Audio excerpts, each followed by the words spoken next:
বিলের পানি নামতে না পারায় নাটোরের সিংড়া উপজেলার হাতিয়ানদহ, লালর, সেরেকাল ইউনিয়নের ১০টি বিলের প্রায় ৪,০০০ হেক্টর জমি জলাবদ্ধ হয়ে আছে। বিলগুলোর পানি বের হওয়ার একমাত্র স্থান গদাই নদী। আর এ নদীর শাওল এলাকায় স্লুইস গেটটি সতি জাল দিয়ে আটকে দেয়ায় পানি প্রবাহ ব্যাহত হচ্ছে। এতে ইরি মৌসুমের বীজতলা সহ অন্য ফসল রোপণ থেকে বঞ্চিত হচ্ছেন কৃষক। তাদের অভিযোগ, স্থানীয় প্রশাসনের কাছে প্রতিকার চেয়েও হয়নি সমাধান। সুইচ গেট করে আমরা খুব বিপদের মধ্যে আছি। কমপক্ষে 10 বছরের উপরে যে সরকারি আসুক, প্রত্যেকের কাছে আমরা আবেদন জানাই।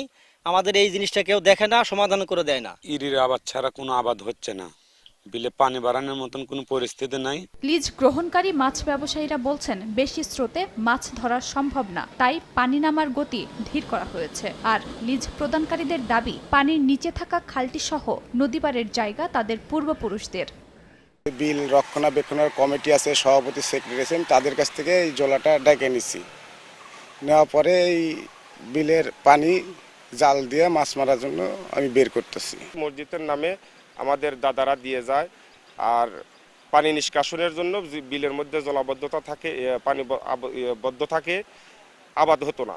যার কারণে তারা এই মানুষের জমির উপর দিয়ে সবার কাছ থেকে অনুমতি সাপেক্ষে পানি নিষ্কাশনের জন্য এই খাল খনন করে। উপজেলা কৃষি কর্মকর্তা জানান, জলাবদ্ধতার কারণে চৈতালি ফসল থেকে বঞ্চিত হয়েছেন কৃষক। আর জলাবদ্ধতা নিরসনে প্রয়োজনীয় পদক্ষেপ নেয়ার কথা জানান উপজেলা নির্বাহী কর্মকর্তা। সরেজমিন পরিদর্শন করি এবং সুইচ গেটগুলো খোলার ব্যবস্থা করি।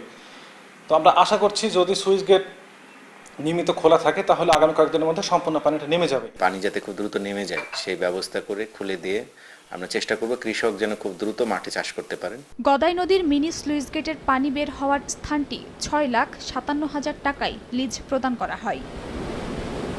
সময় সংবাদ, নাটোর।